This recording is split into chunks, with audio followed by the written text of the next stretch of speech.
Olá, amigos, boa noite. Hoje estamos aqui numa quarta-feira, dia 28 de julho de 2021, nossa noite de reflexões a respeito da obra O Pão Nosso. Então sejam todos bem-vindos, que nós possamos aproveitar ao máximo esses ensinos que nos chegam, porque eles são verdadeiramente importantes para o nosso aprendizado, o nosso aprimoramento. Agradecemos a companhia dos amigos que estão chegando, partilhando conosco deste momento. E hoje a nossa página, a nossa lição da obra Pão Nosso é a lição de número 106, que tem como título Há Muita Diferença. Então, boa noite Cidinha, Ivete, Laura, que estão conosco, Jane, Célia, que estão chegando, partilhando conosco, Mauro. Nós agradecemos muito a companhia de todos, porque vamos assim fazendo o melhor que pudermos nesses tempos mais complicados um pouquinho. Vamos fazer a nossa prece, depois continuamos cumprimentando Arlete, Lúcia, Tânia e continuamos conversando com os amigos então. Pai de bondade, que a sua luz e a sua paz nos envolva, que os bons amigos espirituais em nome de Jesus venham a nós, nos amparando, nos assistindo nas nossas necessidades de entendimento, de força e de fé, para que consigamos de forma esperançosa caminhar com a certeza da vitória. Que Deus abençoe a todos, Jesus nos ilumine agora e sempre. Que assim seja. Bem, vamos lá, Cláudia, Dilza, tantos amigos que estão conosco nesse instante. Nós vamos só tirar um som aqui para não ter microfonia, né? E vamos iniciar as nossas reflexões, já agradecendo essa companhia toda, Silvia, Cida Hoffmann, Brígida, sejam todos bem-vindos e vamos ver essa lição 106, então, da obra Pão Nosso, da psicografia de Chico Xavier e o Espírito Emmanuel. Essa lição com o título Há Muita Diferença, ela está baseada num versículo do livro da Bíblia, do Novo Testamento, Atos dos Apóstolos. Então é Atos, capítulo 3, versículo 6. E esse registro diz o seguinte: E disse Pedro, não tenho prata nem ouro, mas o que tenho, isso te dou. Era uma afirmativa de Pedro, então Emmanuel vai analisar isso. Mas nós gostamos sempre de voltar um pouquinho, refletir sobre a própria obra. Então vamos dizer primeiro boa noite, Sérgio, seu Antônio, Terezinha, Rosângela, Isabel, sejam todos bem-vindos, uma alegria estarmos juntos, Gil também chegando conosco. O pessoal não se intimidou com o ar mais frio, tá todo mundo firme, graças a Deus, né? Jaqueline conosco também. Vamos ver o que é esse livro Atos dos Apóstolos. Porque nós temos, compondo o Novo Testamento, os 4 evangelhos, Mateus, Marcos, Lucas e João. Nós já vimos que Mateus e Lucas são um desdobramento do evangelho de Marcos, que seria aquele que tem mais registros de feitos de Jesus. E João seria a parte dos 3 fazendo as narrativas, especialmente aquelas futuras que ele traria com o Apocalipse. Assim, em seguida dos 4 evangelhos, nós temos o livro Atos dos Apóstolos, é esse em questão, para no final termos então o Apocalipse de João. Este Atos dos Apóstolos, por conta disso, é o 5º livro do Novo Testamento. Tem os 4 evangelistas e entra o Atos dos Apóstolos. A quem é atribuída a autoria deste livro? Atribuído a Lucas. Lucas é quem teria feito as narrativas dos acontecimentos desta época. É uma época que teve início, né, o registro do Atos dos Apóstolos teve início com a ressurreição de Jesus. E tudo o que vai se desenrolar naquilo que hoje nós chamamos de cristianismo primitivo, Então, toda essa narrativa após a ressurreição de Jesus Cristo, e ele aparece aos seus e orienta os seus, toda essa narrativa, Lucas se ocupou em registrar em Atos dos Apóstolos. Então, Atos dos Apóstolos seriam todos os movimentos que os apóstolos fizeram para levar a mensagem de Jesus, para fundar aquelas primeiras igrejas, então dar início àquilo, como dissemos, que conhecemos com o nome de cristianismo primitivo. Vamos a mais boa noite aqui, Cláudia, Cleusa, Alexander, sejam todos bem-vindos para aproveitarmos mais essa noite. Eu acho que para Cidinha eu já tinha dito, mas eu digo de novo, boa noite. Bem, este livro, ele vai descrever, então, a história da era apostólica, esse início chamado cristianismo primitivo. Ele conta viagens, onde eles estiveram, o que fizeram, providências que tomaram, encontros que tiveram, tudo isso Lucas, então, registra nessa obra. É importante para nós conhecermos o Atos dos Apóstolos, nós que nos dizemos cristãos, por conta de que ali nós vamos ver os testemunhos verdadeiros desses primeiros cristãos, desses que abraçavam os ensinos de Jesus naquele instante. Então, por isso, para nós, também é importante observarmos essa movimentação e como eles levaram adiante a mensagem de Jesus. Então, a divulgação da boa nova, do Evangelho de Jesus. A história do cristianismo, ela se inicia ali e ela dura, esse cristianismo primeiro, né? O primeiro movimento do cristianismo, ela dura aproximadamente 3 séculos, como aquilo que poderíamos chamar então de cristianismo primitivo, o início do cristianismo na face da terra. Então iniciou após a ressurreição de Jesus e vai completar quase 3 séculos, lá no ano 325 depois de Cristo, no concílio de Niceia, o primeiro concílio de Niceia. Então, quando se já tem uma estrutura de igreja, já tem de religião estabelecida, e existe um concílio em Niceia, e ali encerra-se essa fase do cristianismo inicial, para depois ter sequência em outras formatações. Os acontecimentos descritos em Atos, eles ocorreram dentro de um período de mais ou menos 30 anos. Então, a obra Atos dos Apóstolos, ela registra mais ou menos 30 anos de atividade dos seguidores de Jesus, dos seus apóstolos, dos seus discípulos, dos simpatizantes, dos primeiros cristãos, que vai do ano 30 ao ano 62 depois de Cristo, mais ou menos próximo do ano 62. Então, mais ou menos 30 anos de atividade é relatada aqui no livro Atos dos Apóstolos. Vamos, boa noite, Simone, Kazuko, Yara, Eliana, Edna, sejam todos bem-vindos para refletirmos juntos esses ensinos de Jesus. Na continuidade, nós precisamos, qual é o foco principal, qual é o olhar de Lucas, o que ele sustenta, né, em primeiro plano dentro do livro Atos dos Apóstolos. São 2 ministérios. Ele observa a atividade de 2 ministérios, o ministério de Pedro e o ministério de Paulo.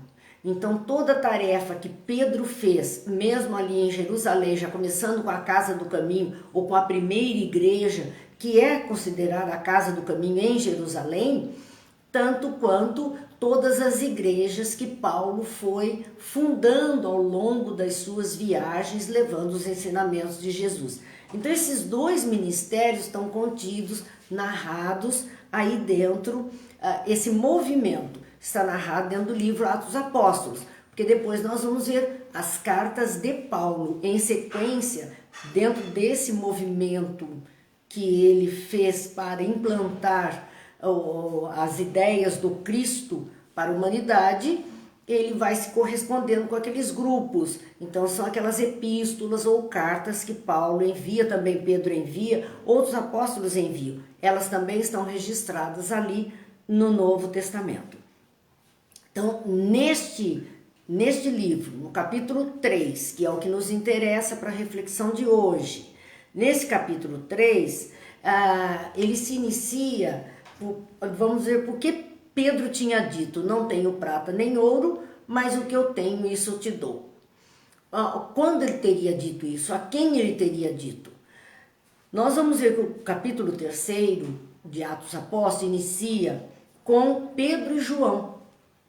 Pedro e João, eles estavam no templo, eles estavam ali na atividade, no movimento, na praça, no movimento das pessoas, quando se depararam com um homem que pedia esmolas. Era um homem coxo, um homem que tinha dificuldade de andar, tinha uma perna atrofiada, ele não conseguia andar. Então esse homem era muito conhecido ali, a mãe o levava até aquele local, as portas do templo, e ali ele ficava pedindo esmolas para eles sobreviverem. Então Pedro, ao encontrar-se com este homem, ele cura este homem, porque o homem pede a ele, né, ajuda. Ele pede ajuda. Na verdade, talvez ele quisesse ajuda em dinheiro. E é por isso que Pedro disse que ele não tinha nem prata nem ouro para dar a ele. Ele não tinha condição material, ele não tinha dinheiro, ele não tinha bens ali para doar àquele mendigo, a fim de que ele tivesse algo mais na sua renda. Pedro e João, eles eram pobres, os apóstolos, eles não eram portadores de dinheiro, eles não se utilizavam disso, o dinheiro era algo que eles usavam para a sobrevivência da casa do caminho, dos mais necessitados. E ele diz, prata eu não tenho, ouro eu não tenho, mas o que tenho, isso te dou. Então ele tinha algo com ele, de propriedade mesmo, íntima dele, já que ele não tinha bens materiais, ele não tinha nada material para oferecer àquele homem. Ele disse, o que eu tenho, quer dizer, o que está em mim, o que é meu, o que está intrínseco à minha pessoa, isso eu posso te dar. E é aí que ele diz ao homem, levanta e anda. Então o que ele tinha para oferecer naquele momento àquele homem era do seu campo magnético, da sua força, da sua fé, dos fluidos que ele emanava. Pedro era um curador, né? Ele era uma criatura que promovia curas. Não todos os apóstolos, mas a maioria deles tinha essa característica. Podemos dizer médiuns curadores.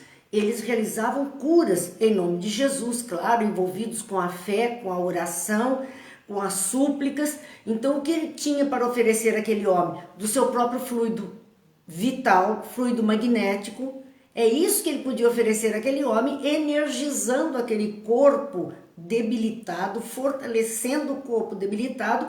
E narra a Bíblia que no mesmo instante o homem se levantou, agitou os pés e aos saltos adentrou o templo e foi gritando e se mostrando para todo mundo. Claro que isso atraiu olhares inimigos para Pedro e para João. Então a história que é narrada e por que Pedro falou isso era um momento de caridade ou de assistência ao mais necessitado, que pedia a caridade material. E, no entanto, ele ofereceu uma outra caridade. Também serviu como material, porque era para o corpo físico, mas uma outra caridade que colocava este homem em condição de vida social, em condição agora de ganhar seu próprio pão, em condição de trabalho. O homem estava forte, saudável, curado, para poder viver como qualquer outro homem, do suor do seu rosto, do trabalho que pudesse realizar. São lições que nós vamos observando nestes fatos.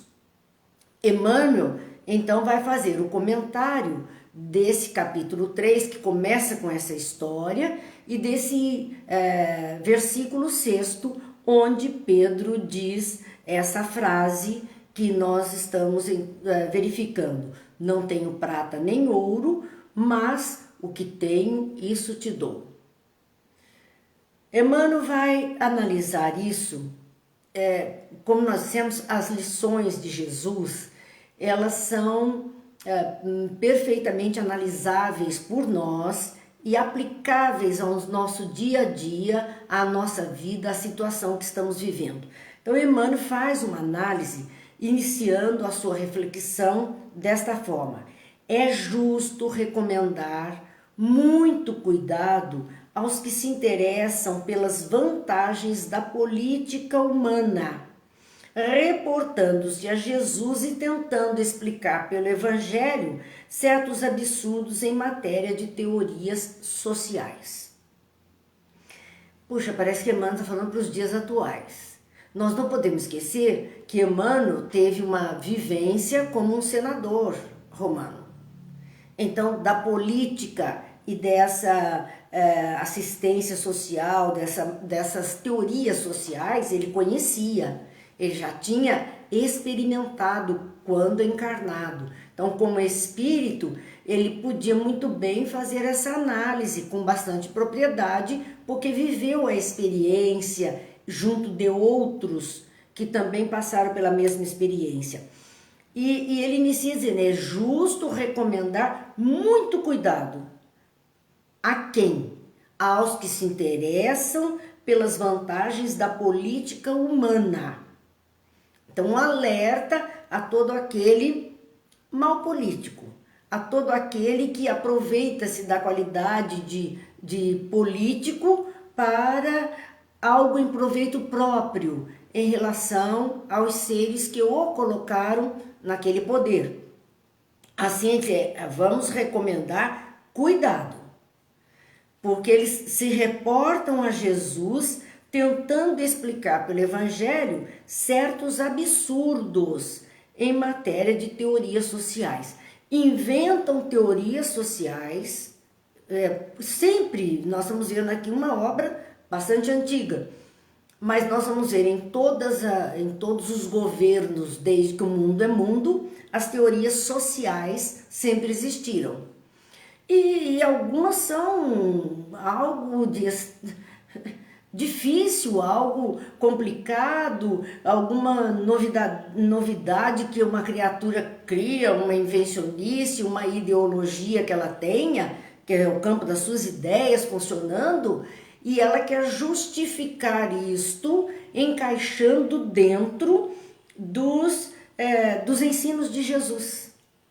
Dos ensinos de Jesus. Esse muito cuidado, aquele que se interessa pelas vantagens da política, usando desta sistemática, desta metodologia de conquistar alguma coisa, usando indevidamente esses ensinos de Jesus. Então ele fala das teorias sociais, quer dizer, não é porque elas se apresentam diante dos nossos olhos, e sempre os políticos, de um modo geral, apresentam teorias sociais, que todas elas são boas, confiáveis e verdadeiramente honestas, e que vão verdadeiramente beneficiar a massa mais necessitada.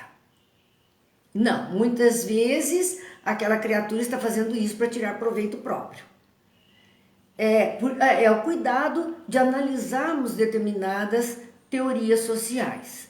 Então precisamos ter atenção com estes movimentos que surgem de tempos em tempos e analisarmos quem é que verdadeiramente está, ainda que venha com um rótulo, ainda que venha com algo que referende aquilo como algo que o Cristo ensinou, disse que deveria ser feito assim, porque o que nós vamos ver é que Jesus ele tem um ensino de um socialismo, que é uma vida em sociedade perfeito.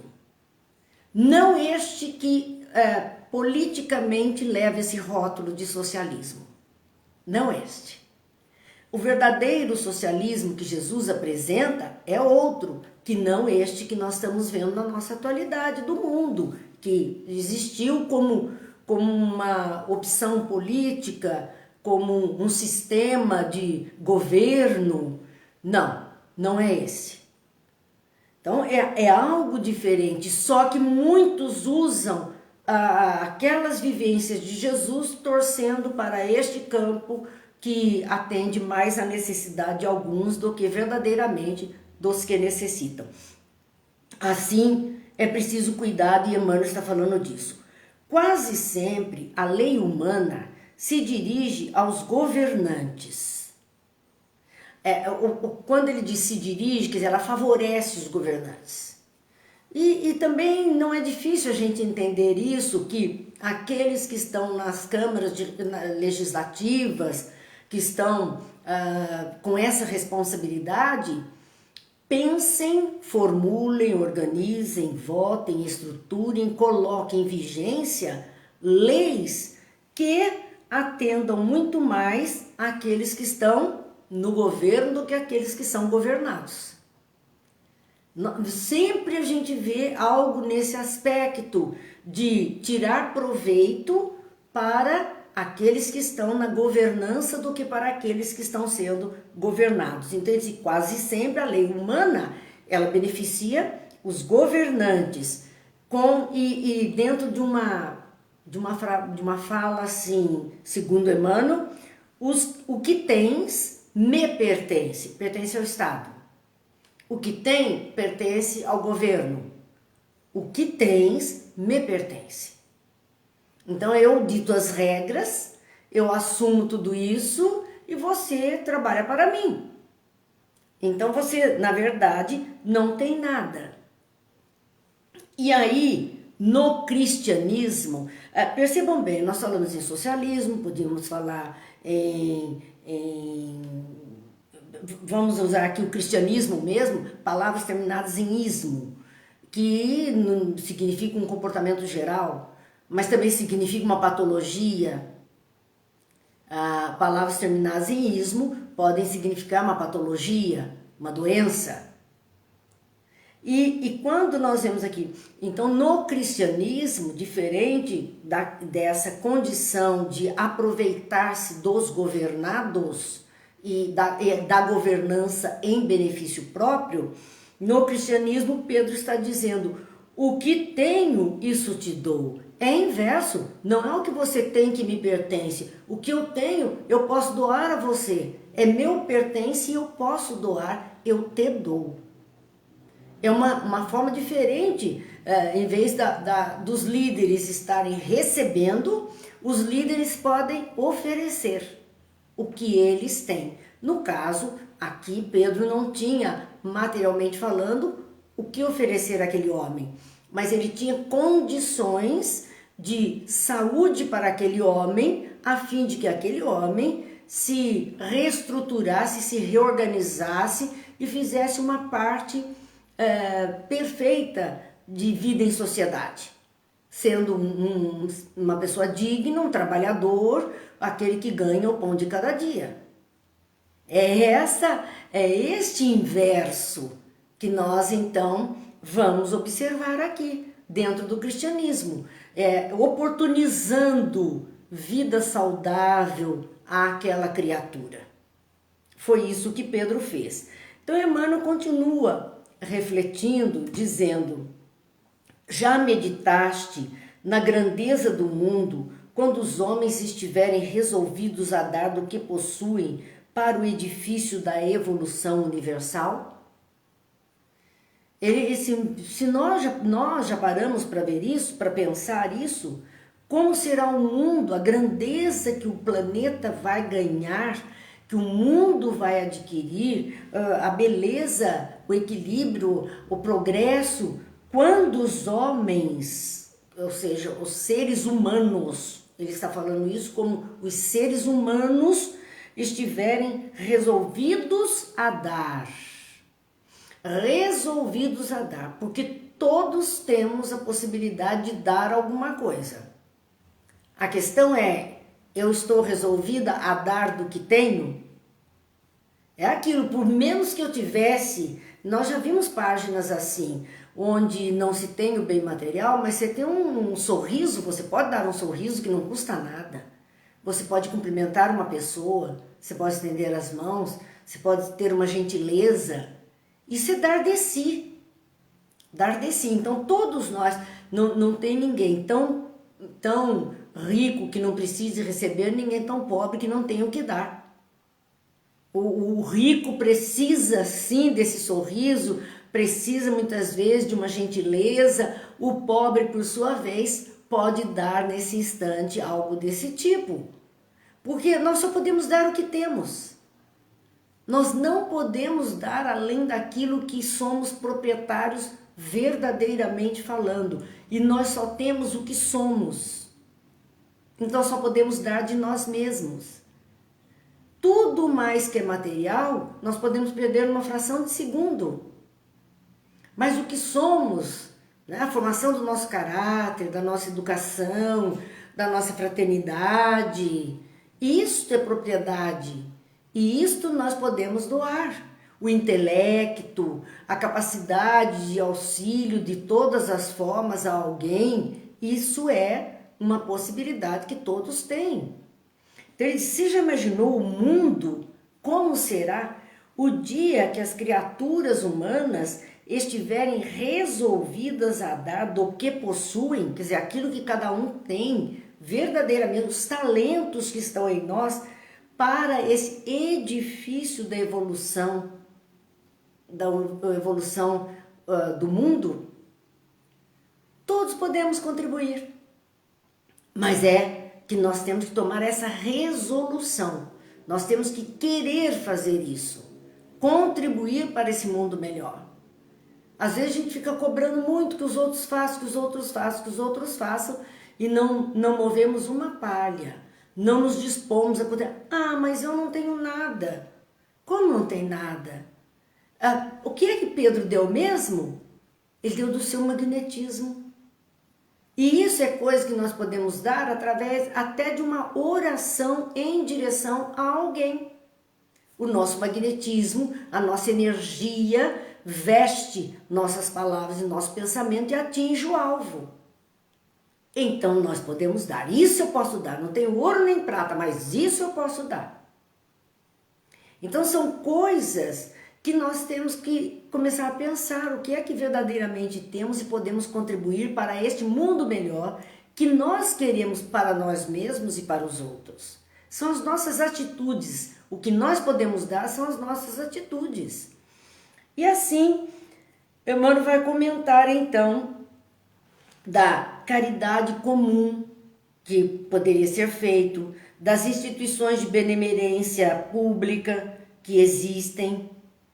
Então existe uma caridade comum. A caridade comum é essa caridade que nós costumamos dizer assistencialista, né? Então é campanha disso, campanha daquilo, e damos uma coisa ali, damos outra coisa aqui, promovemos uma cesta básica, promovemos um agasalho para o frio, tudo justo e louvável, mas é a parte mais fácil. É a parte mais fácil de fazermos, porque com pouca contribuição aqui e ali, até com habilidades manuais, nós conseguimos produzir alguma coisa para oferecerem a alguém. Ainda é a parte mais fácil. Instituições de benemerência pública, sim, elas são criadas para ajudar este ou aquele, seja um bom prato que oferece uma refeição a um preço simbólico para que aquela pessoa tenha uma boa refeição no dia, pelo menos uma boa refeição no dia, ela pode adquirir. Instituições públicas que vão, como agora, albergues que vão acolher pessoas em noites frias, em dificuldades de rua, enfim, são tantas coisas, instituições como orfanatos ou asilos ou albergues, não importa, elas existem e estão ali para ajudar, elas fazem parte de um programa social, então elas estão ali para ajudar, mas raramente a criatura cede ao seu semelhante aquilo que lhe constitui propriedade intrínseca. Nós podemos dar um agasalho, nós podemos dar um prato de comida, nós podemos dar uma medicação.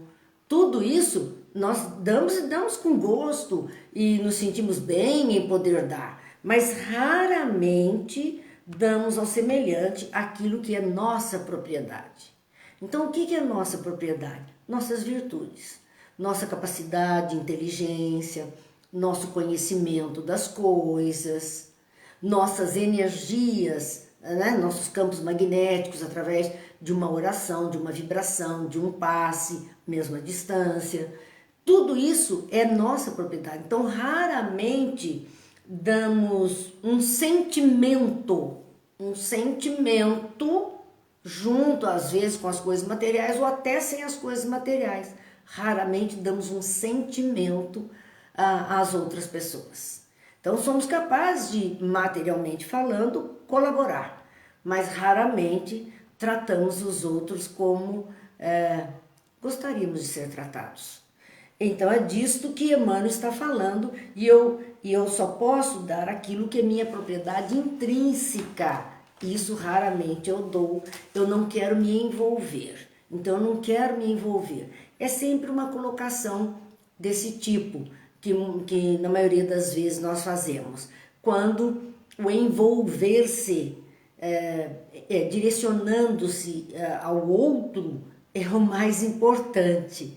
É o outro ser percebido por alguém, ser acolhido na sua vida por alguém, em algum momento da sua necessidade por alguém, ainda que à distância, ainda que através de uma palavra boa. Hoje nós temos esses nossos meios midiáticos, podemos usar os aparelhos todos, o vídeo, a mensagem, não importa como vamos fazer isso, mas nós podemos fazer isso para as pessoas. Certo que não se vence todo dia falar com todo mundo, não dá, né? A gente vê aqui na nossa página do Face, nós temos quase 3.000 pessoas como amigos. Não dá para querer estender a quase 3.000 pessoas o nosso recadinho particular. Dá na voz geral e vez ou outra um recadinho particular àquele que está mais fácil, ou que precisa mais, ou que a gente consegue mais acesso. É assim que nós podemos ir fazendo, né? O Alexander dizendo, muito bacana essa reflexão, afeto e atenção são valiosos e não tem custo, não é mesmo? Exatamente. Eu acho até que tem um custo muito grande, sabe, Alexander? Que é o custo do amor, da dedicação verdadeira. Esse é o custo, essa é a moeda mais preciosa. Essa é a moeda mais preciosa. E é verdade, afeto e atenção é isso mais do que tudo que nós necessitamos. É isso mais do que tudo que nós precisamos para continuar vivendo, sobrevivendo, revivendo. Nós precisamos da força. E essa força vem desta forma. Nós podemos, como dissemos, é a palavrinha, é a mensagenzinha, é uma prece em direção, não importa, mas a nossa consciência de estarmos colaborando efetivamente de uma forma bem positiva com todas as criaturas, né? Isso já vai ajudar muito para um mundo melhor a todas as criaturas. Então, para o serviço, continue questionando. Você já parou para pensar o que seria o mundo a hora que o ser humano resolvesse se comportar diferente? A hora que o ser humano resolver estender a mão ao outro ser humano? Nós estamos vendo algumas coisas interessantes. Hoje vi duas coisas interessantes que vou compartilhar com vocês. Agora há pouco vi um padre, e é um padre que está sempre envolvido com política, e até alguém disse, particularmente eu não gosto muito das falas desse senhor, mas hoje ele merece o crédito. E eu achei tão bonita a pessoa dizer isso, que não é porque eu não gosto dele nas falas políticas que ele tem, que a atitude dele de hoje vai ser condenada por mim. Eu não posso misturar essas coisas. Qual foi a atitude dele? Abrir a igreja para que essas pessoas que estão nas ruas tenham onde passar a noite, abrigados, num frio intenso em São Paulo, possam então encontrar a porta de igreja aberta para poder se esconder do frio. Já é um nada, mas é um ato de pensar no outro. É um ato de pensar no outro. E vi uma outra pessoa amiga que colocou algo que eu achei também muito interessante, que ela fez várias roupinhas para cachorro de cobertor, bem feitinhas, bonitinhas, arrumadas, de um cobertor mais barato, feita aquelas roupinhas para esses animais que estão pelas ruas, da mesma forma que a gente já viu pessoas fazendo caixas de papelão forradas de plástico para os cães na rua, deixando um pouco de comida, um pouco de água, outros levando garrafas de café. Então, gente, o que nós queremos dizer é que todos podemos fazer alguma coisa, alguma coisa. Tem aqueles que não estão precisando da roupa, não estão precisando do nosso café, não estão precisando desse nosso abrigo, mas estão precisando de calor humano, de palavras, como disse o Alexander, de atenção e afeto. Tem aqueles que ele tem tudo materialmente falando, mas ele está carente de atenção e afeto. Em tudo nós podemos colaborar. Basta que a gente queira compartilhar. E eu só posso dar o que estiver ao meu alcance. Não preciso esperar algo fantástico, né? A gente ouve às vezes pessoas dizendo assim, eu quero muito ganhar na loteria, porque o dia que eu ganhar na loteria, eu vou poder fazer isso, fazer aquilo, fazer aquilo, fazer aquilo. Então, é a mesma coisa desse político aqui, colocando leis sociais, mas ele vai ter que levar a parte dele. Então, esse precisa levar da loteria para fazer alguma coisa. Será que a gente precisa ganhar na loteria para fazer algo aqui, algo ali? Não dá para fazermos por nossa conta alguma coisinha? Dá para fazermos. Então, é só a gente pensar nisso, ter mais ciência dos fatos da vida para poder, de alguma forma, participar, levando o melhor de nós. E ele continua, então, na pergunta, para o serviço real do bem eterno, fiar-se-á a alguém nas posses perecíveis da terra em caráter absoluto, reforçando isso que nós estamos comentando. Emmanuel diz, olha, para o serviço do bem eterno. Quer dizer, o que é o bem eterno? É essa lei do amor funcionando. E vamos até trocar o nome por lei do amor, porque a gente tem uma dificuldade enorme com essa palavra, mas vamos pensar numa lei de cuidado, uma lei de olhar em direção ao outro, uma lei de percepção do outro e da necessidade do outro.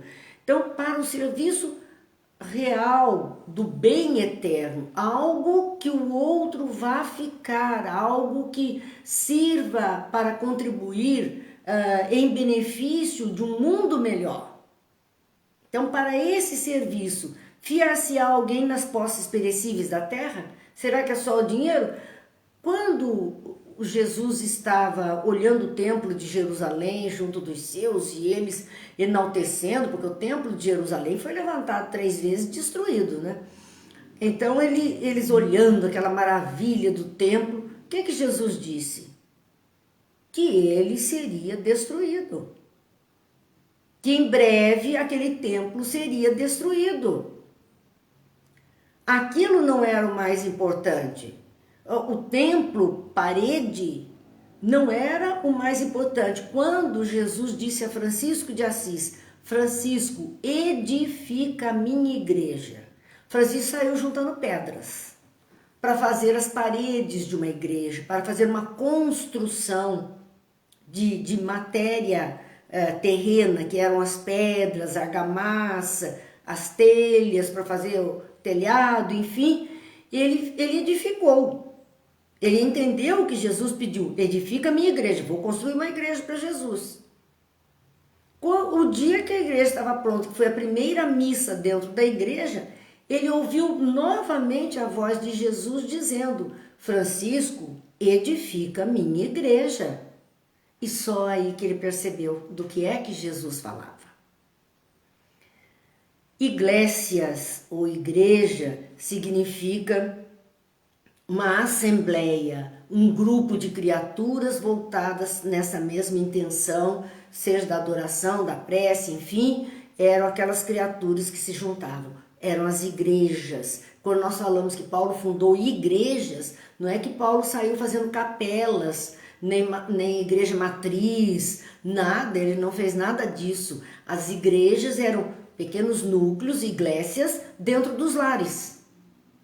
Foi isso que ele saiu fazendo, juntando pessoas no lar de alguém, meia dúzia ali de vizinhos, e ali começavam os ensinos de Jesus, e iam modificando o comportamento das pessoas e se espalhando aquele ensinamento. Então, quando Jesus diz a Francisco, edifica a minha igreja, ele percebeu que Jesus não estava falando de pedras, de paredes, ele estava falando de corações e consciências humanas, que ele precisava socorrer unindo e trazendo numa estrutura de conhecimento que propiciasse a essas consciências e corações a leveza do ser, a luz, a alegria, a fé. Essa é a igreja do Cristo, que não é de paredes, que não tem nada material. Então, é disso que Emmanuel está falando ao dizer para o serviço real do bem eterno. O bem eterno é o que ficará em nosso coração, em nossa consciência. Coração como símbolo de sentimento, porque este órgão perece. Mas ele como um símbolo do nosso sentimento, da essência da alma que somos, ele é eterno. A nossa consciência também é eterna. Então, isto para o serviço deste bem que ficará em nós, registrado em nós, fiar-se-á a alguém nas posses perecíveis da terra? Porque todas as posses da terra são perecíveis. O planeta pode desaparecer da noite para o dia, numa fração de segundo. Se ele resolvesse se explodir ou se implodir, nós estaríamos zerados. Então nós vemos assim, tudo é perecível, mas nós vamos nos fiar nisso em caráter absoluto. O que ele está dizendo é que muitas vezes este bem, ele usa, claro, das posses perecíveis da terra para fazer esse bem. Vamos pensar nessa condição de oferecer alimento mais barato, né? Esse bom prato. É um bem perecível, são os alimentos, é a cozinha, é a estrutura de restaurante para atender aquelas pessoas. Isso é um bem perecível. Mas o ato de fazer isso é eterno. Então, se juntam as duas coisas, é o ato de socorrer a fome do outro, num preço acessível. Então, isto é o bem perecível, material, necessário para a realização deste bem imperecível, que é a caridade, para essa caridade mesmo assistencialista, que é saudável, para aqueles que estão mais necessitados nesse momento. Então, por conta disto, é que Emmanuel está perguntando, mas o serviço real do bem eterno, será que ele pode ficar preso somente às coisas perecíveis em caráter absoluto? Não, absoluto não. Mas em caráter temporário, sim. Precisamos de condições para executar muitas vezes trabalhos de assistência aos mais necessitados. É algo que não é caráter absoluto, mas necessário. E ele fala então do homem generoso, daquele que está entendendo a mensagem de Jesus. O homem generoso distribuirá dinheiro, distribuirá bens e utilidades com os necessitados do seu caminho. Então, se ele tem posses e ele é generoso, ele vai distribuir com aqueles necessitados do seu caminho. Ele vai entregar bens, ele vai entregar utilidades que ele tem muito, ele pode dividir com o outro, doar ao outro, ele entregará esses bens aos necessitados do seu caminho. Entretanto, não fixará em si mesmo a luz e a alegria que nascem dessas dádivas, se as não realizou com sentimento de amor. Vejam que interessante. Ele é generoso, ele está doando, mas ele não tem dentro dele a alegria dessa doação, a luz disso, a plenitude do ato, se ele não realizou isso com sentimento de amor. Se foi, vamos dizer, desconto do imposto de renda. Se ele doar 20% daquele imposto de renda para uma instituição, né? E ele, como ele é bom demais, ele vai doar os 20% do imposto de renda e vai pôr mais 20% por conta própria dele. Tá bom, ele doou. Isso ele diz, não me vai fazer falta. Às vezes não sabe nem para que instituição foi. Pegou um CPF de uma instituição, colocou lá, direcionou. Não sabe. É um ato de generosidade? É um ato de generosidade, sim. Porque ele está doando, de alguma forma contribuindo. É generosidade, mas isso não traz para ele a plenitude se ele não colocou nesta atitude esse sentimento de amor. Vamos pensar nesses programas que tem de doação via telefone, né? Que na televisão tem, doe para essa instituição, para aquela. Diz que tanto você doa 5, tanto você doa 10, você doa não sei o quê. Fica aquela campanha. Muitas pessoas na hora podem pegar aquele telefone e dizer assim, olha, eu quero doar aí 1 milhão. Ela tem, pode e doou. Tem o outro que vai dizer assim, nossa, olha, mas eu vou doar, porque isso aqui vai ajudar tanto. Pode ser que colabore com uma família, com uma criança necessitada, tratamento de doença, mas eu posso doar 5 reais. E ela pega o telefone e toda feliz da vida, doa 5 reais. Feliz, porque doou com sentimento. Quem é que saiu ganhando? Ela. Porque a sensação de plenitude é dela. O outro doou 1 milhão assim, tá? Assina o cheque aí, dá o número da conta que eu vou transferir. E não olha mais. E aquela uma doou 5 reais pensando, meu Deus, tomara que ajude, tomara que junte tanto, que consiga fazer. Tudo isso é envolvimento. E esse envolvimento é bom para ela. Quem faz o bem a si mesmo o faz. Porque traz a ela a condição de alegria, traz a ela essa condição de plenitude, de consciência tranquila. Ela vai poder deitar e dizer assim, hoje vou dormir em paz, porque eu colaborei com isso assim. E vai dormir em paz. E o outro 1 milhão muitas vezes não consegue nem conciliar o sono, tais os problemas que ele carrega, não tem a paz interior. Então nós vemos aqui Emmanuel analisando isso. O homem generoso, ele poderá distribuir dinheiro, poderá distribuir utilidades com os necessitados do seu caminho e vai fazer isso. É um ato de generosidade. Entretanto, não fixará em si mesmo a luz e alegria que nascem dessas dádivas, se as não realizou com o sentimento de amor, que é a riqueza imperecível e legítima. Essa é a riqueza que nós temos no interior e que podemos dar. Que foi o que Pedro fez com aquele homem. Ele se compadeceu do homem. Disse, olha, eu não tenho nem ouro nem prata, mas do que eu tenho eu te dou. Esse sentimento bom que está dentro de mim, eu transfiro para você e em nome de Jesus eu digo, levanta, caminha, anda, volta para a vida, vai cuidar do seu caminho. E ficou feliz em poder ajudar aquele homem. Cada individualidade traz consigo qualidades nobres que já conquistou e com que pode avançar sempre no terreno das aquisições espirituais de ordem superior. Então, isto aqui vincula-se à nossa reflexão de ontem a respeito da alma, que é o espírito encarnado. E muita gente perguntando a respeito de reencarnação, né, das reencarnações.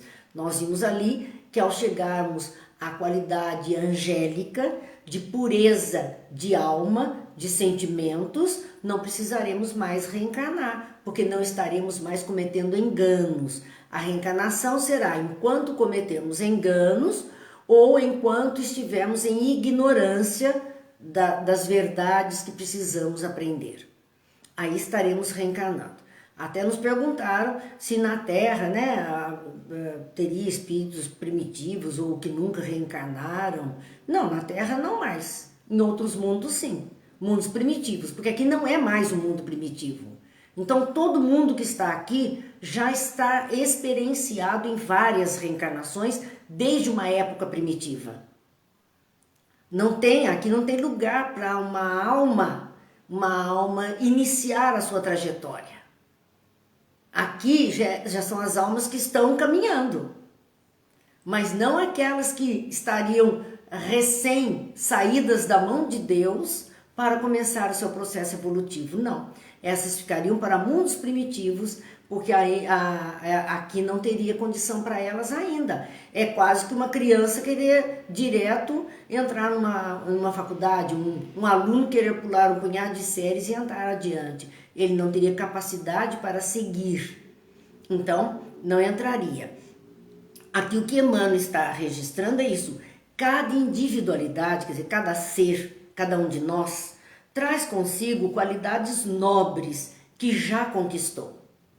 Quando nós já estamos nesse mundo de provas e expiações, caminhando para um mundo de regeneração, nós não temos só enganos, nós não temos só desconhecimentos e nem só atitudes enganadas ao longo da nossa experiência. Muitas coisas nós já aprendemos, muitas virtudes nós já desenvolvemos. Então nós temos, como se fosse uma balança de 2 pratos, nós temos ainda um prato com algumas coisinhas pesadas e um prato com as coisas mais leves que nós já estamos adquirindo. Nós vamos ter que acertar esse ajuste da balança. Há um desenho, eu já comentei isso com vocês. Nos papiros do Egito existe um desenho que a gente pode adquirir, que é o deus da morte com esta balança, onde num prato está um coração e no outro prato está uma pena branquinha, uma pena de ganso, de um pássaro, aquela pena do peito bem levinha que tem de um pássaro. E o que é que aquilo está representando? Que enquanto aquele coração estiver cheio de dificuldades, a pessoa estará sujeita a reencarnações. O dia que o coração estiver com o mesmo peso daquela pena, olha, pense no coração, um órgão musculoso e uma pena do peito de um pombinho. O dia que o coração estiver com o mesmo peso daquela pena, porque está aliviado dos seus enganos, ele não precisa mais reencarnar. Está lá no Egito Antigo. Essa ideia com desenho para quem não sabe ler. Aquilo que está lá nos hieroglifos, como não sabemos ler, está desenhado para ficar mais fácil para nós.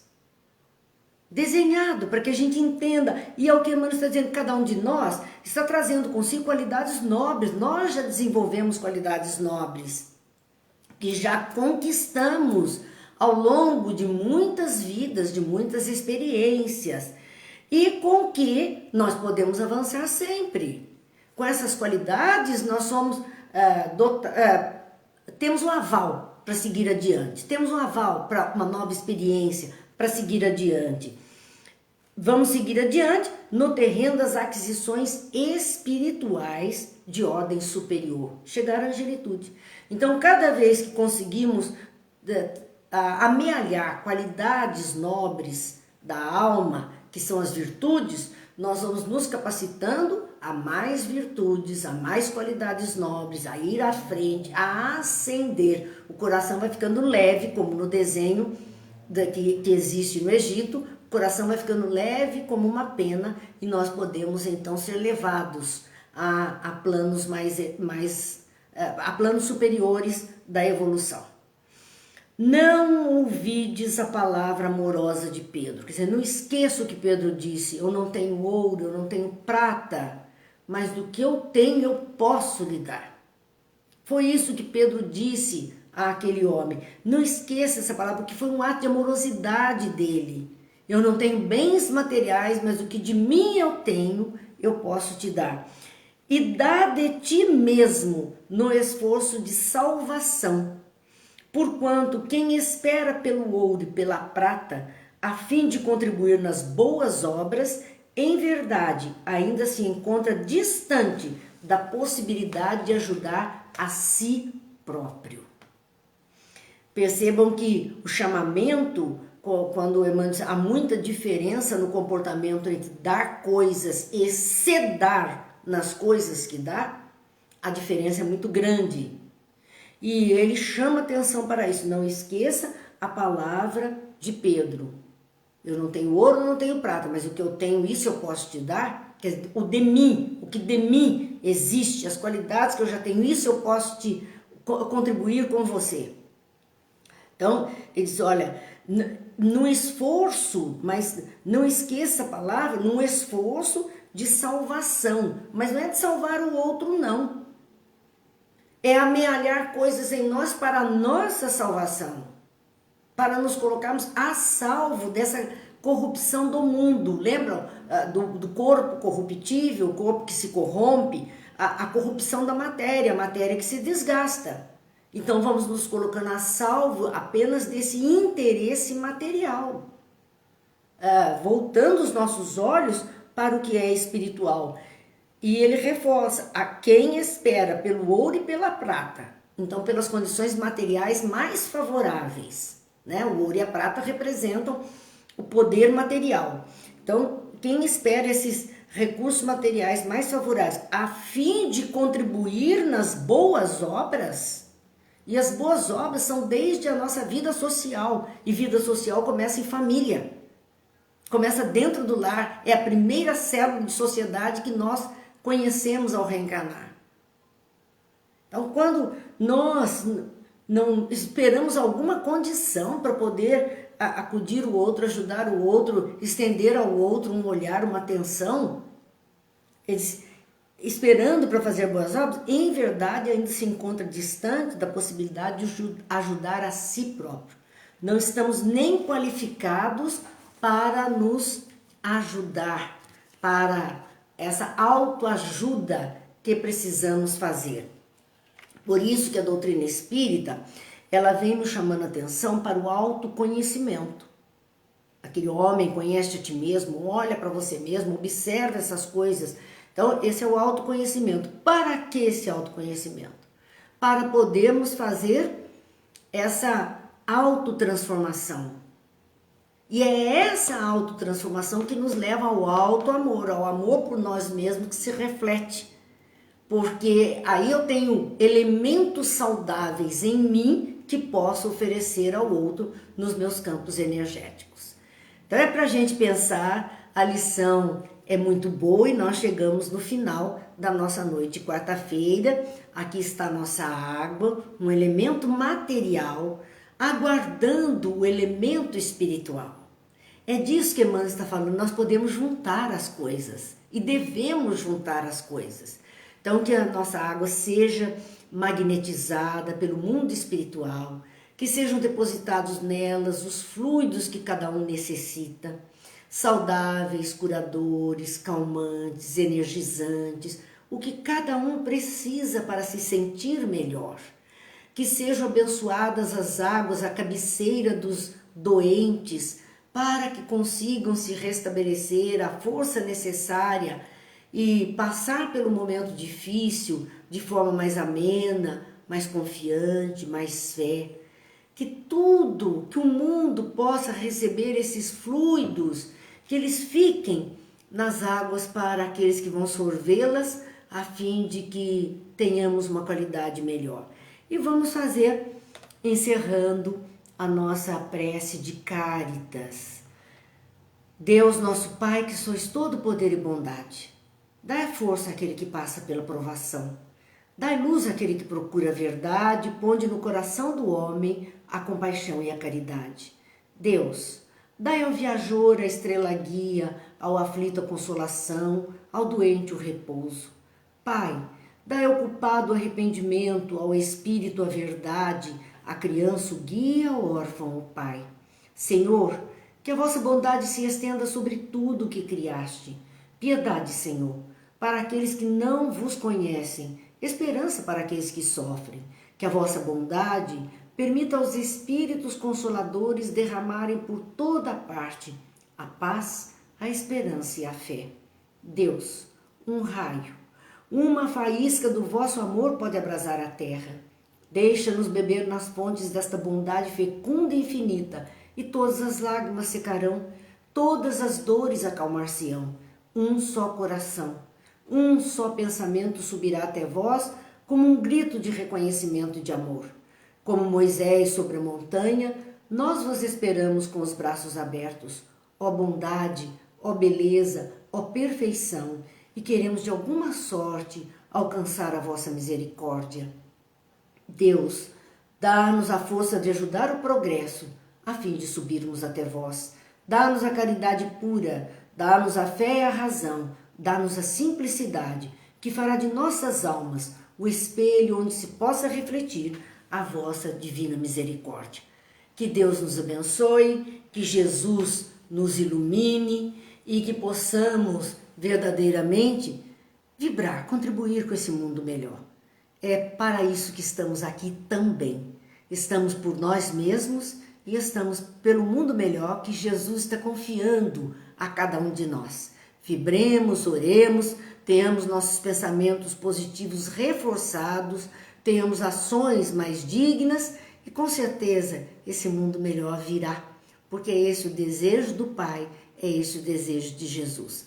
Muita paz, muita luz e até amanhã, se Deus quiser, quando aqui estaremos novamente. Fiquem com Deus.